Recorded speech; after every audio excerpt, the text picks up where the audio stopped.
Donc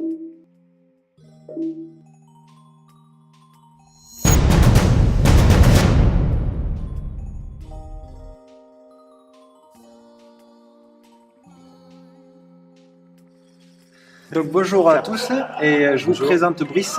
Brice qui a été pour moi celui qui m'a formé à la pédagogie au niveau du paddle. Donc c'était intéressant et je voulais faire une vidéo avec lui pour que vous puissiez découvrir cette pratique-là ou aller un peu plus loin si vous le connaissez déjà. J'espère que vous le connaissez déjà.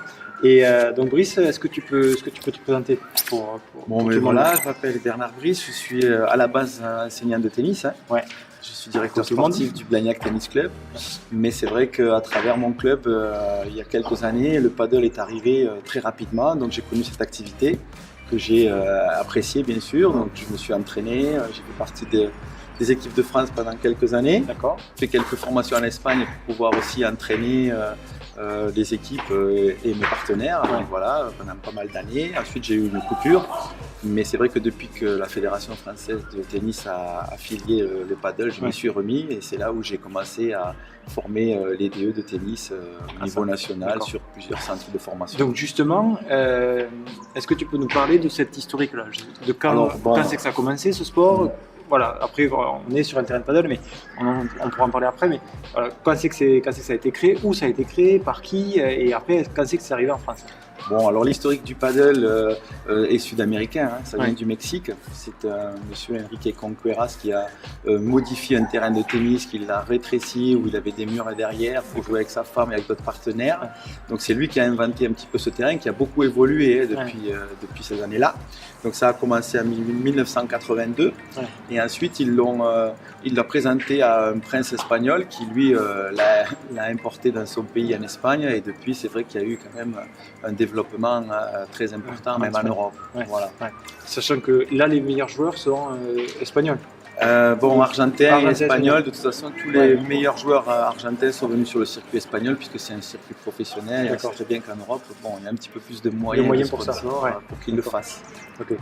Et donc en France, ça a apparu Alors en France en 1989, donc à l'intérieur du Blagnac Tennis Club, il y avait un complexe de jeux de raquettes avec du trinquet, du squash, donc du paddle et du tennis et c'est là où on a commencé à connaître cette activité.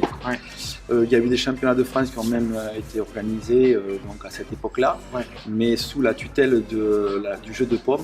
C'était une fédération qui était sous tutelle. Il y a eu des mondiaux aussi qui ont été faits à Toulouse, donc sur la place du Capitole en 2000. Donc c'est quand même assez traditionnel dans la région de jouer au paddle. Voilà. C'était bien.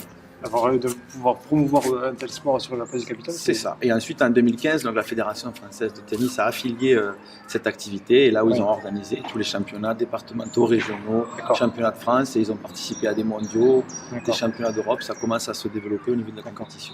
Ok, donc voilà. Très bonne chose. Donc là, la Fédé 2015, elle récupère ça sous sa tutelle. Elle l'associe à la fédération comme le beach et le tennis, donc ça fait quand même 3 sports de raquettes. 3 sports, d'accord. Et quel était l'objectif de la Fédé pour d'aller s'attirer vers ce nouveau sport? Je pense déjà de structurer l'activité, de la développer, de l'intégrer dans le tennis pour fidéliser déjà dans nos clubs et améliorer les prestations de nos clubs, pour aussi diversifier les activités comme ils ont fait avec le beach, donc ça donnait une activité de plus dans nos clubs. Voilà, je pense que les principaux objectifs c'était cela, bien sûr avoir des nouveaux adhérents, faire venir des nouvelles personnes, attirer des nouveaux licenciés, on le sait puisqu'il y a quand même des pertes au niveau national, donc il faut que nous on soit actifs par rapport à ça et c'est peut-être des très bons outils pour ça. Moi je le vois plus sur de la fidélisation. Oui, bien sûr. Mais après, il y a évidemment le côté recrutement. Mais il y a aussi des nouvelles personnes qui vont venir jouer. Ça, et après, peut-être qu'ils viendront sur le tennis. Exactement, parce que c'est un bon passage au début. C'est une activité qui est quand même un peu plus facile en approche, bien sûr. Parce qu'après, la compétition elle est toujours difficile, comme toutes les activités. Donc, voilà. Mais ça nous fait bien sûr venir plus de personnes, surtout chez les débutants, je pense, dans nos clubs de tennis. Et là, je pense, donc, on imagine un enseignant de club ou un dirigeant de club nous regarde et nous voit et nous dit bon, ok, l'idée me plaît, et est-ce que c'est facile pour les clubs justement d'avoir un terrain de paddle ou de pouvoir se servir d'un terrain de paddle? Bon, alors évidemment que rien n'est facile dans nos projets de club parce que on sait très bien que c'est peut-être pas le même coup qu'un terrain de tennis. Alors évidemment, il y a quand même des avantages. Bien sûr, la surface, c'est des terrains qui font 20 mètres sur 10. Donc il y en a pas mal, il y a pas mal de personnes qui disent qu'on peut mettre 2 ou 3 terrains de paddle sur des terrains de tennis. C'est pas si simple que ça, mais quand même, je veux dire, au niveau de la surface, évidemment, c'est une plus petite surface que les terrains de tennis. On a souvent des terrains de tennis dans nos clubs qui sont un peu à l'abandon, donc ça peut être une solution pour renouveler, ou ça peut créer une activité supplémentaire avec des dimensions qui sont quand même assez courtes. Le coût, il est quand même moins important qu'un terrain de tennis, mais c'est quand même un coût important. Par contre, évidemment, on joue à 4 sur ces terrains-là. Et c'est une nouvelle activité qui est fun, qui plaît en ce moment. Donc je pense que oui, c'est une bonne chose pour les clubs de tennis. Et en plus, on peut s'en servir, comme vous le voyez, que pour un mini-tennis. C'est clair. Voilà. Donc ça a plusieurs... C'est pas simplement un terrain de paddle, tout le monde peut y jouer dessus. Exactement. Et cette activité-là, voilà, moi j'y ai joué 2-3 fois, avec toi en plus. Mais c'est vrai que c'est le côté ludique qui attrape de suite. C'est convivial, on est à 4, on rigole, les échanges y durent, voilà, et c'est pas moi, dur que le tennis. Bien sûr que le tennis est une superbe activité et qu'on s'éclate aussi au tennis, mais c'est vrai que là ça favorise un petit peu déjà de jouer en double, ça ne se joue qu'en double. Bon voilà, ça améliore aussi des fois le jeu parce que les raquettes, comme vous le voyez, sont un petit peu plus courtes, donc c'est un petit peu plus facile à jouer qu'au tennis. On est plus près les uns des autres, il y a de la proximité, donc ça donne un côté ludique qui est plutôt appréciable. On peut aussi faire du mixte, beaucoup. C'est vrai qu'au tennis, c'est quand même rare, à part sur les grands chelems, où on voit du mixte. Là, il y a des compétitions de mixte.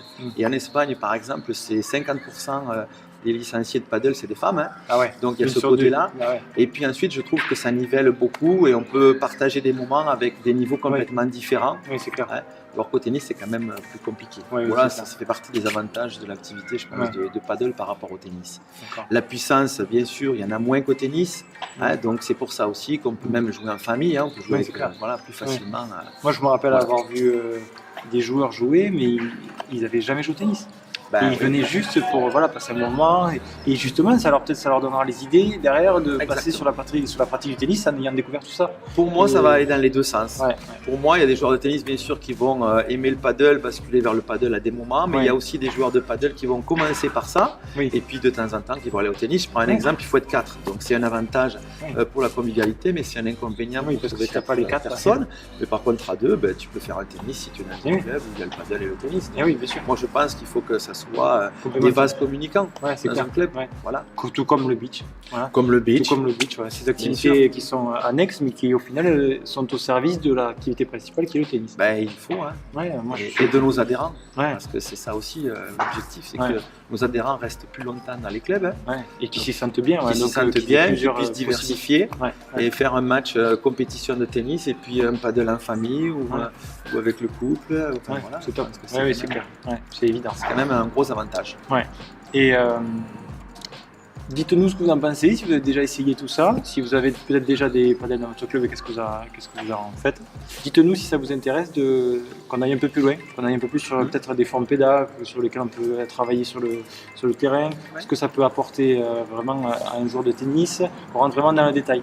Là, c'était vraiment pour vous présenter l'activité. Mais je vais peut-être passer un petit mot aux enseignants. Oui. Voilà, parce que je pense que dans les formations qu'on a déjà effectuées, que j'ai vécues, moi, il y avait un public complètement différent d'enseignants. Il y avait des anciens, je dirais comme moi, qui veulent diversifier dans les clubs, faire des projets clubs. Il y avait des jeunes comme toi qui voulaient découvrir l'activité, qui ont soif de nouveautés. Et je pense que tous ces gens-là, bien sûr, sont les bienvenus dans l'activité de paddle. Et je pense que c'est un très bon objectif actuellement pour améliorer nos prestations dans les clubs. Voilà. Je pense qu'il faut s'y mettre, il faut goûter. Pour moi, plus l'enseignant il va avoir de cordes à son arc, bien sûr, meilleur il sera. Donc, et là, ça en est une belle corde, je pense, parce qu'il y a beaucoup de choses à faire autour de ça. C'est un beau après-tennis aussi pour certains jeunes que l'on perd souvent dans nos clubs, les 15-16 ans, les ados, des fois les anciens, qui bien sûr physiquement c'est moins éprouvant au début que le tennis. C'est des surfaces souples avec des gazons synthétiques. Donc je pense que comme après-tennis, c'est excellent. Et puis pour qu'on ait un peu plus de femmes aussi dans nos clubs, c'est je pense aussi un très bon axe d'amélioration. De développement pour les clubs qui en ont besoin. Bon. Merci beaucoup. Merci à toi et j'espère à bientôt. Oui, très bientôt. Au revoir.